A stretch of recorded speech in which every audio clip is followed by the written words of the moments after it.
So when you picked the people for the toast, why did you pick those particular people? Did you pick your sister because of the wedding coming up? Did you pick a friend? Did you pick a family member? Did you pick a workplace relationship? And ideally, you probably did something that would allow you to enable eye contact. And I may have spoke about this last time, but the reason that I can really speak publicly and fluidly is because of my enjoyment of the topic that I am usually researching on, which is communication, which is speech, which is public speaking, which is arguing, which is leadership. And all those things I find I'm curious to know more about. I'd like to know more about certain things. That's the reason why I'm in debate, because I'm like a forever learner. But when you put me in a situation where I don't know the subject, like I'm not very good with chemistry, I'm not very good with geometry. Like I said, I'm not a researcher, I'm more of an artist. And when that occurs, I don't want to be in front of an audience because my lack of information about the topic is going to enable me to look down, and that's not a good thing. Looking down and not making eye contact hurts your audience appeal, but it also hurts your confidence and credibility as a speaker. Like if you're looking down during a date or you're looking down during a job interview, that you kind of seem like you're like insecure or you're lacking confidence as opposed to making eye contact. That's something that you're confident in doing. It's something that humans are sometimes are almost uncomfortable with, but not you. You're comfortable because you're speaking in public, because you know the information.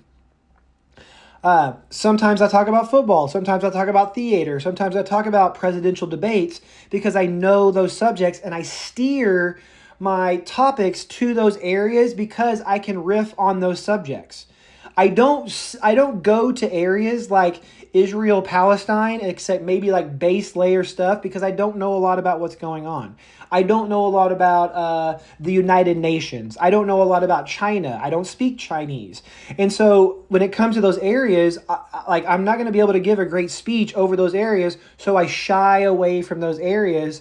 And so this is what I'm trying to get for you all, and this is the definition of the word I'm trying to get for you, is pick topics that are enjoyable, topics that you find interest in or you want to do more research on, because that enjoyment will spill over into your audience appeal.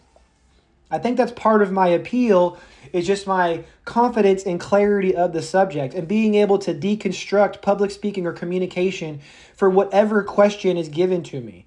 I have credibility in the subject. I know it. My audience will eventually know it. And there's a comfortability of that, but it is only because I thrust myself into situations that are about communication, about debate, etc., etc. And even at like talking about football, like I enjoy that from like a fantasy football kind of like low stakes $4 put a bet on the Vikings gambling point of view.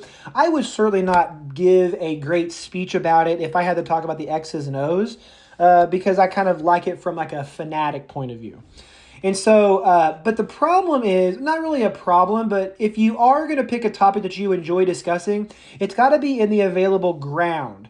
And the ground is sort of like criteria for public speaking, meaning that you've got your topic has to be topical, meaning that you just can't talk about anything. Last week, you had to talk about somebody you were celebrating.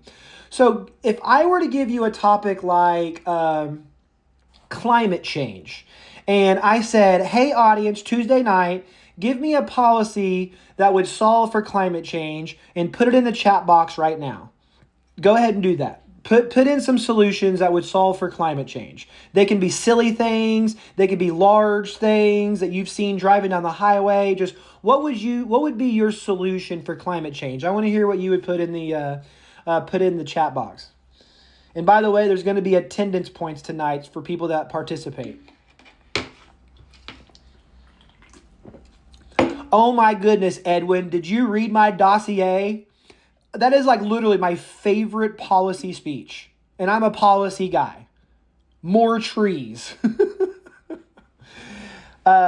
Topical. Recycling. Topical. Less use of AI. Of course it's topical because it burns a lot of energy. Falling down on the street. I'm not so sure about that. Heavy on the trees, less pollution. See, all those things, with the exception of one, are topical. So when I say the available ground of a subject, I'm asking for, especially for climate change, I'm looking for solar power. I'm looking for more trees. I'm looking for geothermal. A couple of people talked about not using ChatGPT or reducing your amount of AI, of course, would help with climate change. And all those things are topical. If someone comes up and says, well, we should reform gun laws for climate change, like, I get your point. We really should reform gun law so we can reduce gun violence, but that's not the topic that we're talking about right now. Okay, well, I want to talk about Luka Doncic on the Lakers. Well, also, that's not topical. We're talking about climate change. You're talking about the point guard for the Los Angeles Lakers, and I'm here talking about climate change. Do you see how that could hurt your credibility? And ground isn't just criteria for like a speech class. Criteria would be the ground that your liaison, if you remember from last week, would give you. Like let's just say they want that toast to be charming. They don't want any jokes. They just want it to be charming. Well, that would be criteria. And you want to make sure that you meet that criteria. That's kind of like a vibe sort of thing.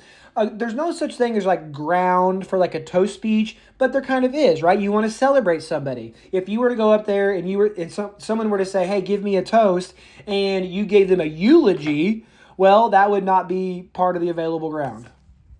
Let me just define that in the chat.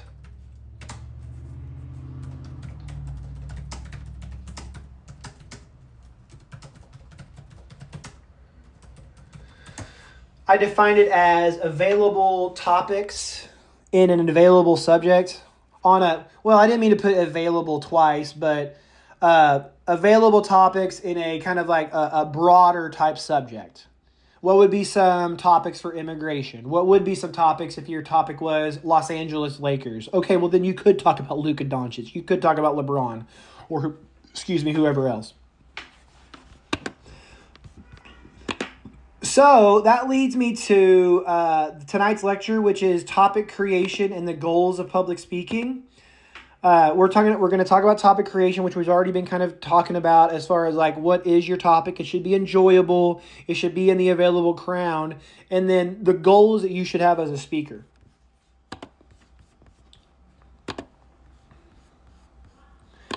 Now, if you were to, this is the slide right here, but I have a well, it's not really, I don't, it's kind of visual, but I can make it more audio. If you were to list all the fears of, let's say, Americans, let's just say society, what would be a top 10 list? And I'm not asking for the top 10, but I'm saying, like, where would public speaking be on that list? Would it be number 10? Would it be number 7? Would it be number 1? And in the chat box, I want you to tell me what number you think it is.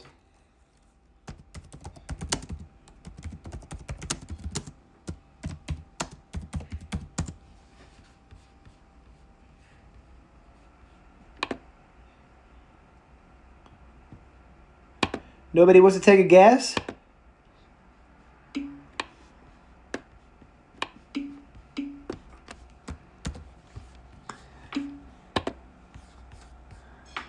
Oh my goodness, you guys are way off. For those listening at home, 7, 5, 6, 5, 6. Wheeler says depending on who you are. I'm talking about like an aggregate. Okay. I asked Gemini, which is Google's artificial intelligence, and look what it said. Public speaking is widely considered the number 1 fear for many people, even ranking above death. Because it taps into deep-seated fears of judgment, rejection, and survival linked to social acceptance. But this anxiety, glossophobia, is manageable through preparation, shifting focus from self to audience, starting small, and using techniques like deep breathing, and many people experience it, making it a common challenge to overcome. So, it's actually number 1. And when I ask this for public speaking students, or just students more broadly, they do say answers like 4, 6, 8, and things like that, because you probably don't have this fear. But have you ever spoken to, let's say, like somebody who cuts your hair for like full time? I'm sorry, they're a full-time haircutter. They don't cut your hair full-time, but they're a full-time hairstylist. They will tell you that they got into their business because they didn't want to take a speech class. Or maybe you went to a college in North Dakota because you found out that they didn't have a public speaking requirement. People will avoid public speaking like they avoid handling snakes or handling spiders. So I'm a snake. I'm not a snake guy. I'm the opposite of a snake guy. I don't like snakes. I'm going the opposite direction if there's a snake around. Kind of like Wheeler said, it depends on the person. Well, I'm an anti-snake person. I'm not anti-snake. I just don't want to hold it.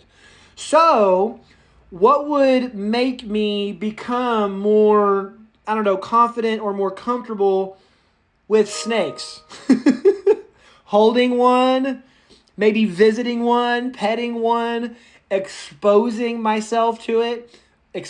You know what I'm saying, exposure to it. And that's called exposure therapy.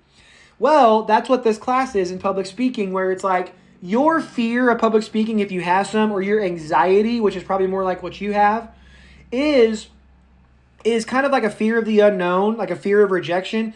But the thing is like you're not necessarily going to be rejected if you're bad at public speaking. And the only thing you have to worry about is your own lack of preparation. Because do you know, and go ahead and put this in the chat box, I'm paying attention to everybody who's following along, what do you think is the prescription, so to speak, for reducing your speech nervousness? What is the solution to speech nervousness if you have a speech coming up? What do you think it is? What is the prescription? Starts with a P. Oh my gosh, Ruiz, you're correct. Practice. Wheeler says practice. Islam says practice. We know Islam is right. First name. Practice. It's kind of like what the definition says. It's kind of like more of it's a deep-seated fear where it's like we have these humans staring at us and it's like, what, are they going to try to steal my berries? Are they going to try to steal my venison over here?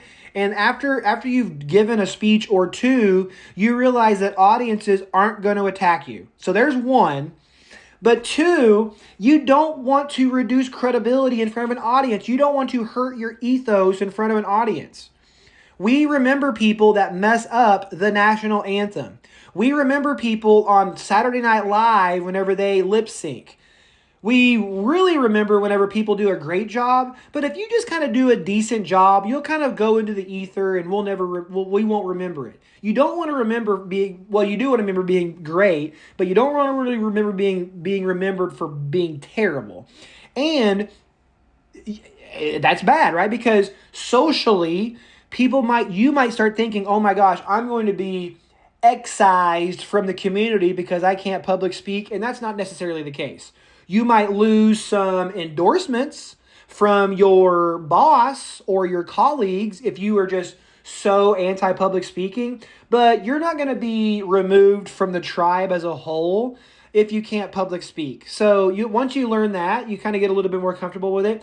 And then finally, I would just say that your apprehension to public speaking is paper thin. Like once you realize that everything's going to be okay as long as you just practice, you'll be able to deliver speeches with confidence.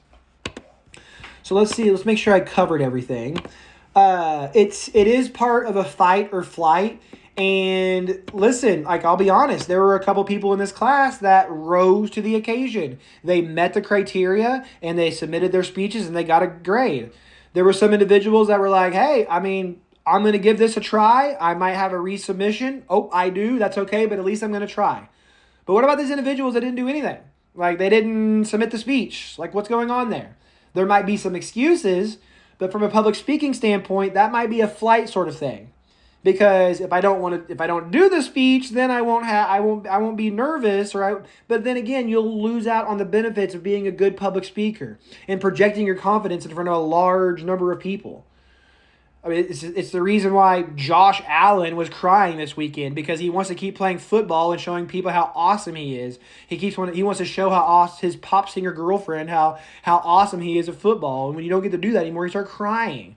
If you're good at public speaking, you want to show people how good you are at public speaking. And if you're bad at it, and if you're not good at it, and if you're not ready for your project, you'll just be like, well, I'll just leave. I won't even try. But that's not great either. I mean, you gotta show up for the fight. You gotta play that football game, Josh. This class is exercise to build your speaking muscle. It's not a contest. Like, do you think you're in a speech tournament right now? You're not. This is not a sanctioned speech tournament. If anything, it's not a first aid class, but it kind of functions as that because you learn a skill. You learn a tool. If you were to take everything about this class and take it to heart, you will learn how to speak in public. And if your colleagues cannot do that, that makes you better than them.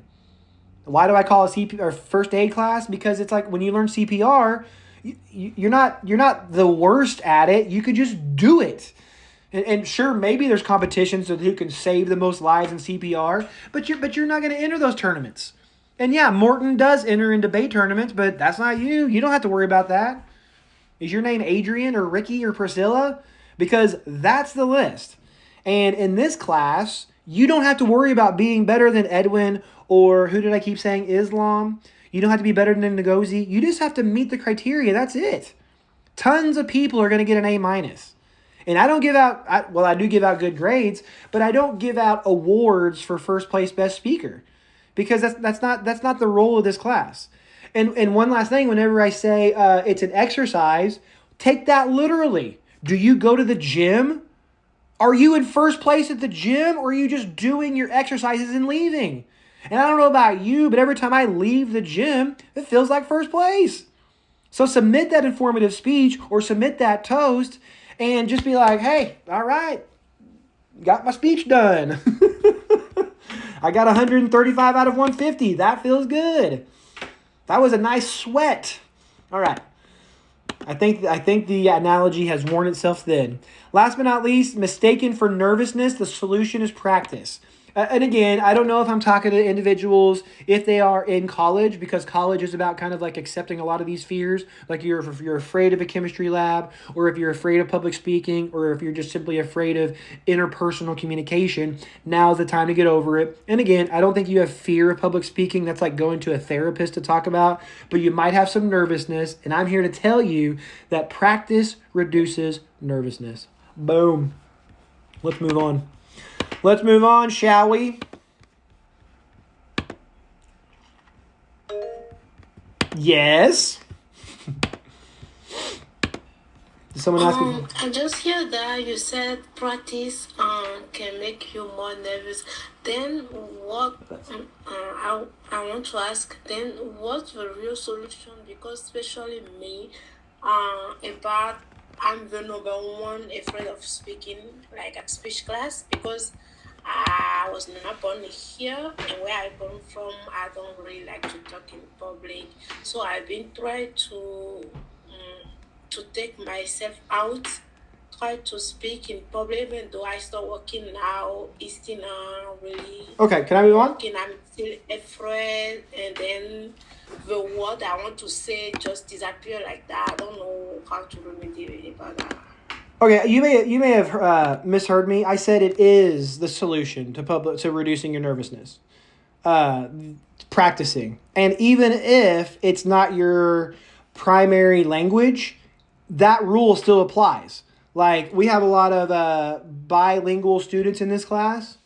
Guess what it takes to be better at bilingual education, but by being bilingual, having the ability to practice that language. And so kind of think about public speaking as a skill that you are going to have to practice, whether English is your native language or not, or if it is your second language. And I would also challenge the individuals that are very fluent in English to increase their degree of difficulty whenever they are speaking, if they do feel like they're a fluent speaker. Let's see here, but very good. That was a good answer.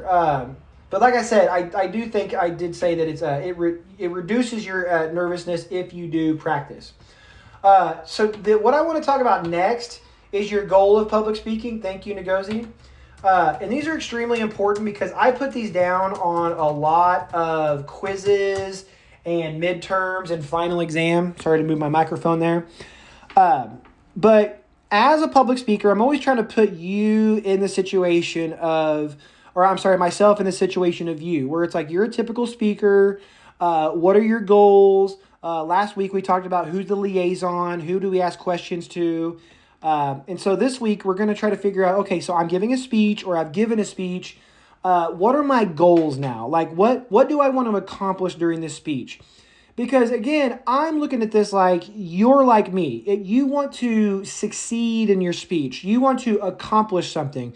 You want to go from here to here from before and after your speech. You want to kind of raise your profile. And I'm here to tell you, okay, you can do that, but you've got to meet some goals of the speech.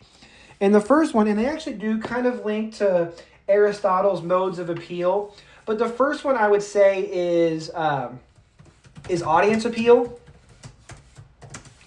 And that's the goal of being pleasing to an audience. I mean, the reason that the Bears were so much better this year and captivated America's attention, is because they were just better. And they were probably better practiced. And I hate to get into the X's and O's here, but Eberflus, the old coach, he was not as good of a coach as Ben Johnson. And you can see that coaching and that practicing in the final product. And so, like, yeah, you can be a very monotone. I keep moving my microphone. Like just a bad speaker, but I don't know why you would want to. Especially if it's so easy to boost your appeal. All you got to do is just project confidence, have eye contact, and have inflection, speak with quality grammar. And yes, it takes practice, but you can get there. And it's also tied into what we were just talking about as far as like practicing getting to that point where you are appealing to an audience.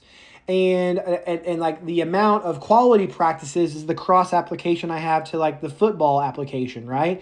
Is that it's more appealing to the audience if you put out a better product. And the way that you put out a better product is by practicing and focusing on those areas of audience appeal. This whole semester is about building our audience appeal, so I won't get into it, but I've mentioned it recently. Confidence, eye contact, inflection, smiling, great posture, gesturing. There's like dozens of things you can do, and none of them are things that you don't have to like go out of your way to accomplish. Like, for example, none of those things that I said were like have beautiful long blonde hair or be over 6 feet tall. Everything I said you can do if you try. So the second goal is purpose.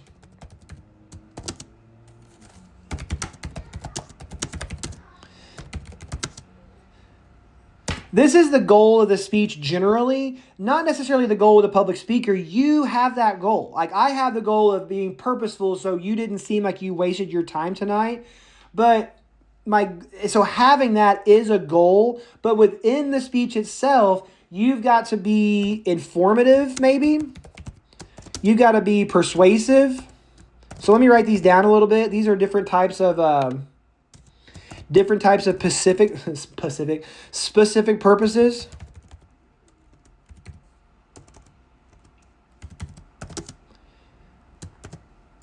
And the one you just did was to celebrate. So there's way more than just 3. You could also demonstrate. You can also memorialize, but I just threw a couple in there: to inform, to persuade, to celebrate. Now, how important is the purpose of the speech? When you talk about Illinois' articulation agreement with other schools, they get very serious whenever they talk about the purposes of the speech that I give. And they say specifically, Jason, this is the IAI, you have to give 1 speech that's informative and 2 speeches that are persuasive. And I'm like, yes, accreditation people. So they are invested in this portion, and you should be too. That when you ever give a speech, you've got to know what your purpose is. Is it to inform? Is it to persuade? Is it to demonstrate? And if you don't know, who do you ask? The liaison. That is correct, a disembodied voice. And so we have audience appeal, we have purpose, and now we have credibility.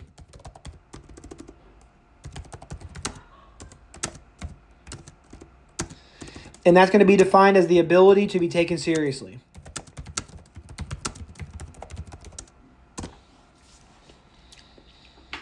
I want you, my audience, to think that I am a credible speaker. I want you to be able to take me seriously as an instructor. And I believe that I have done so by also meeting these goals of public speaking. Every Tuesday, whenever we meet, it's very purposeful. The appeal could be better. I could probably dress better, but I have inflection. I don't think I'm boring. Probably reduce the amount of non-fluencies. I just had one right there, but I am confident. I try to make eye contact wherever the camera is. I'm actually more like looking at my own projection right there. I just want to make sure it looks fine as far as like my zoom space there. But all these things are the reasons why we prepare speeches. We prepare speeches because we don't want to waste the audience's time. Purpose. We want the audience to like us. We want the audience to think that we did a good job. My mom watches my speeches sometimes. You know what I ask her? Hey, Mom, how'd I do? Oh, you did good, Jason. She doesn't talk like that, but you catch my drift.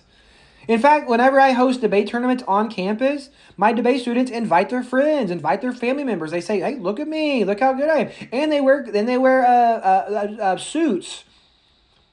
I about said scuba suits for some reason. Don't wear a scuba suit whenever you give a speech, unless it meets the context. Kairos. And so this semester, I will teach you how to meet those goals of public speaking, and it is up to you to meet those goals. Like, if you're 10 minutes late to your speech day, then that means you're reducing your credibility as a speaker. You're also reducing your appeal. If you don't make eye contact, well, you're hurting your appeal. You're hurting your credibility. If you don't really have a purpose of your speech, well, you're missing your specific purpose. But if you can meet all those goals, be appealing, be purposeful, and be credible, then you will have done your job as a speaker, and no one else, even the liaison, is going to ask for anything else.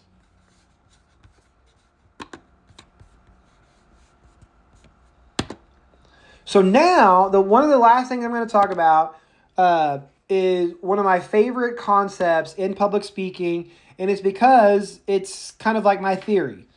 Like, for me, public speaking is a philosophy. I have a goal of writing a book called The Philosophy of Public Speaking, probably 3 years away from that.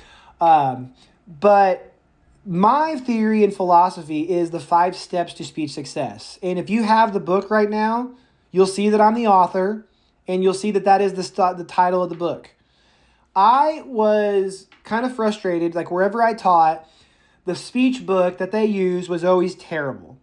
It was always like the chapters were always like all over the place, and it just didn't make sense.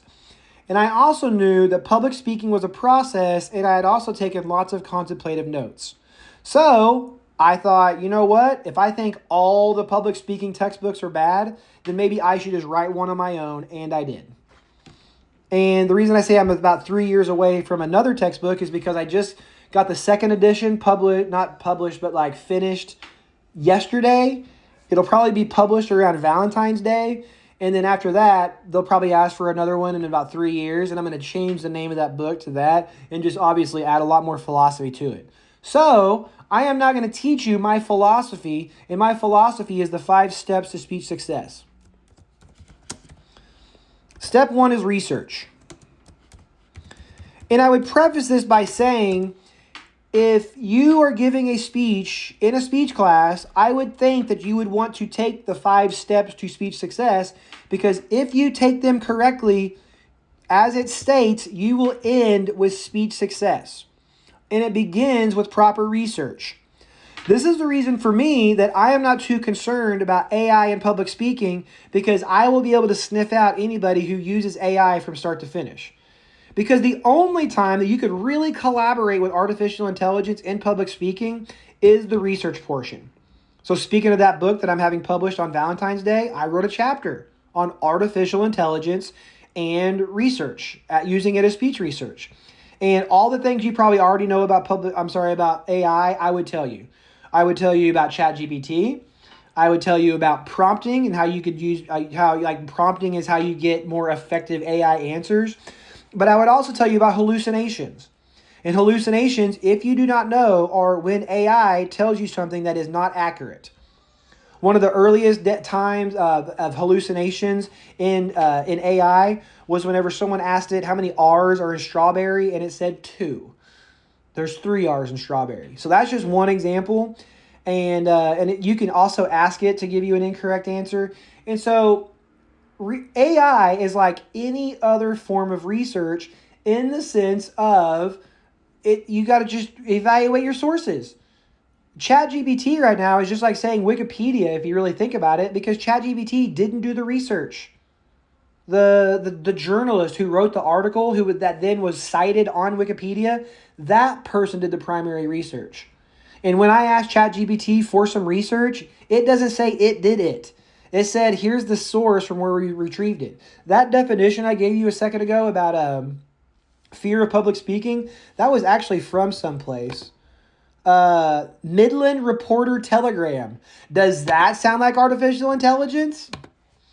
So, just like if you're using Google, Grammarly, ChatGPT, Gemini, whatever it is, you have to evaluate your sources so you are providing an accurate reflection of reality in your speeches. Now, with that being said, once you use research to have a reflection of the reality that you want to impart on your audience, you can then move on to step 2, which is outlining.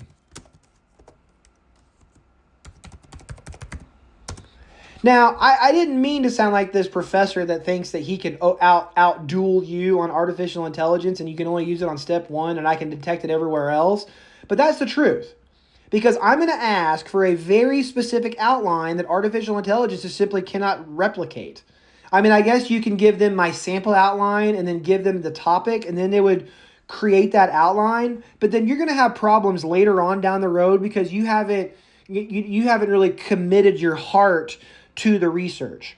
So with that being said, outlining is essentially whenever you kind of put your thoughts in a particular order. What's the first thing you're going to say? What are the 3 broad points that you're going to say? Are you going to review your points at the end? And so this class is going to teach you how to outline your research so you have the best argument. Okay? You can't just have a speech on climate change and someone jumps up and says, don't use ChatGPT. Well, I don't know about that, so what are you talking about? What's the significant problem? What are the advantages of not using ChatGPT? In fact, I don't even know what ChatGPT is. I'm being rhetorical here. So that research that you do, that you can collaborate with AI, that just gets you to the outlining portion. And then, AI can assist you and collaborate with you to enhance your outline, but you've really got to have your heart in what you're going to say in the outlined portions, because if you don't, me and the rest of the audience are going to point at you and say fake. Okay? Outlining is also not the same as other classes. Have you done outlines in composition class, or just you kind of know what an outline is and so you think you can get away with whatever outline? Well, the answer is we actually do speech outlining in this class, which means, and you'll like this, I only want a couple of keywords and phrases on your outline. That's the same thing with your note card if you did it correctly. Just a couple of keywords and phrases on your note card. Then you can practice and then you can speak with conviction. I'm kind of getting ahead of the horse here. So once you have researched and once you have outlined all the things you want to talk about in your speech, you then move to step 3, which is relaying to notes.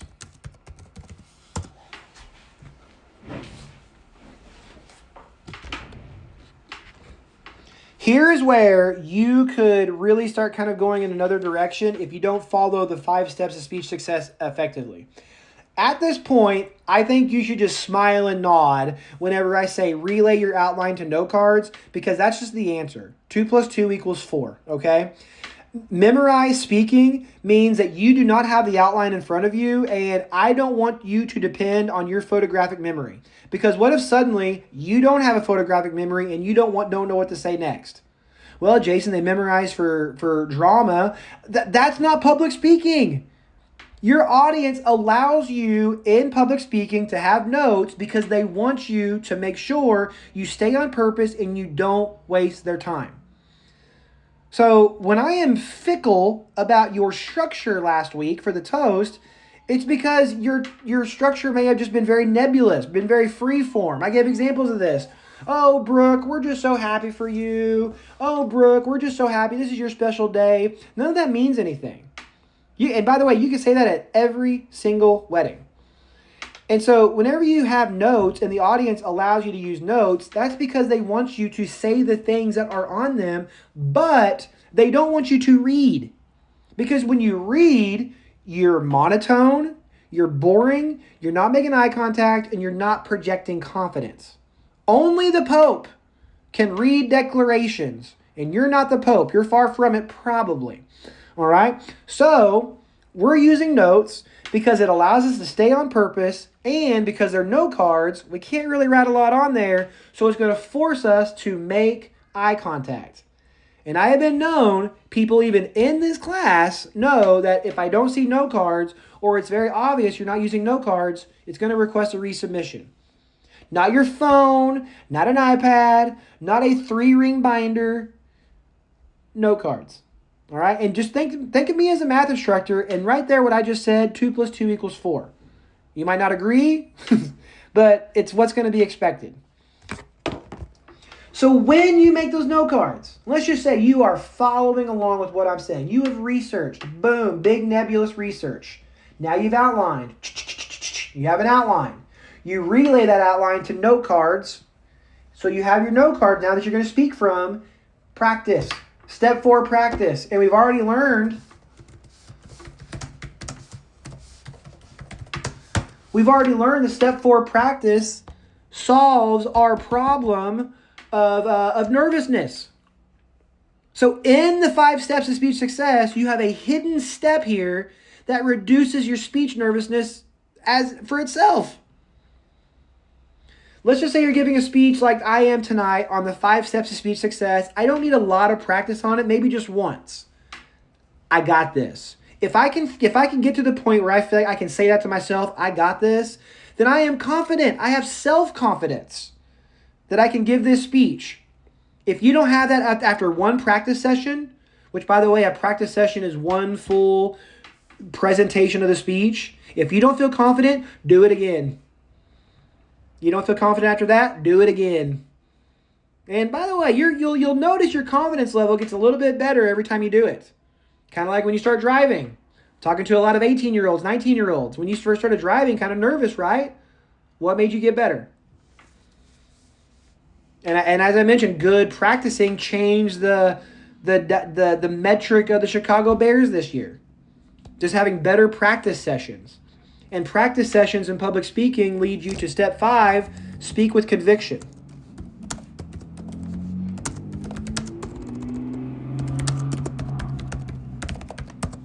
I can think of 2 things right now that are going to be on a lot of midterms and a lot of quizzes.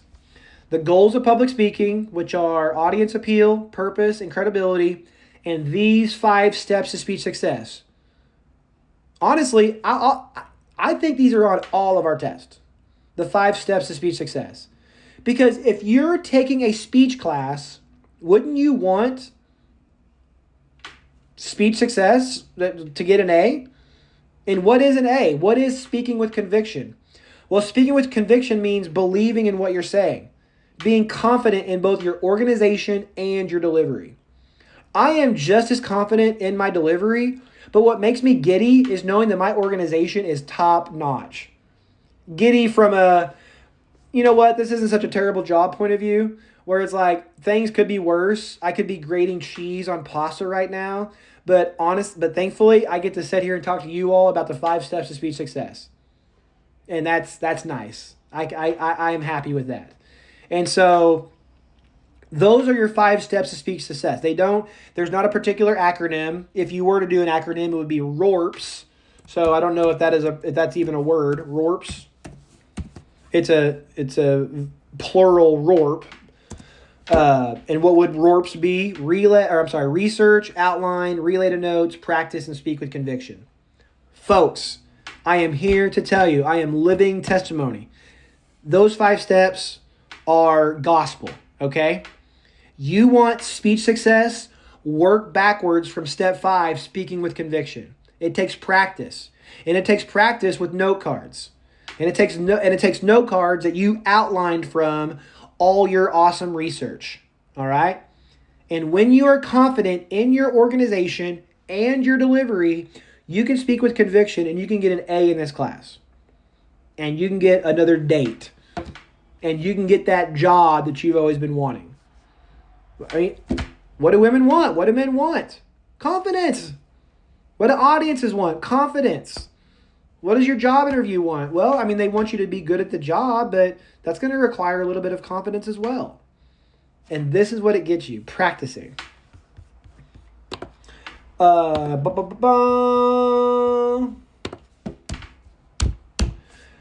So that leaves us with next week outlining.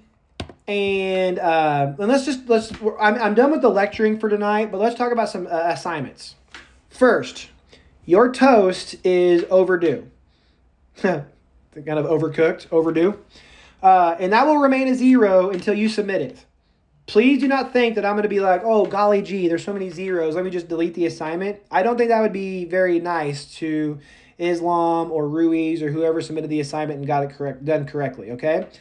So that assignment is just going to sit there 0 to 25 until you do it, all right? I want practice.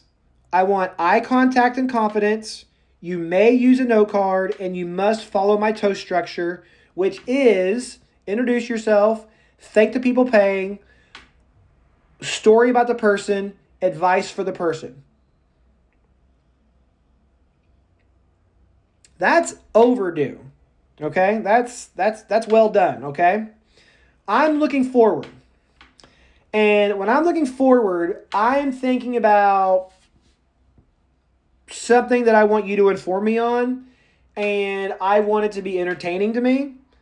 And so what do me and you have in common? Well, chances are me and you both enjoy mass communication. And what I mean by that is we probably enjoy TV shows. I know I do. Movies, I'm a cinephile. Podcasting, I don't know if anybody in the country listens to more podcasts than me per day.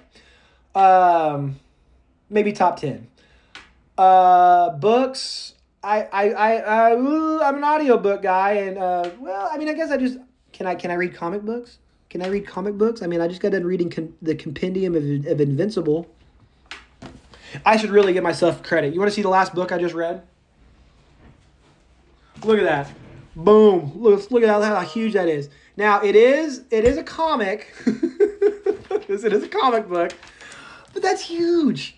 And if you've ever read a comic book, sometimes who's it? Robert Kirkman. He can be very wordy. Okay. Hell yeah, dude! And by the way, the end of Compendium, this one, this I don't want to spoil the ending, but it's quite the ending. So I'll have to move on to Compendium 2. And by the way, these things are like $60, and you can kill somebody if you dropped it on the 3rd floor from somebody. Anyways, I have a connection to that. Books, movies, TV shows.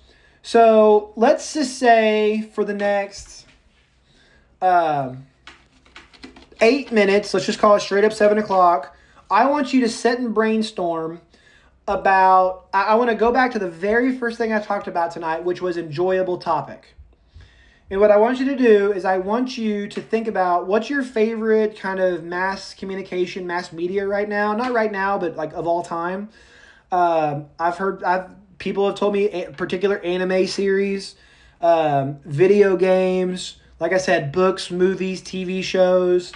Not sure I would do Invincible for mine. I might do something like, I don't know, Avengers Infinity War. But I would do something that would, again, an enjoyable subject, because that will enable me to look up and project confidence, which are 2 things that your audience really prefers, okay? So, let's see here.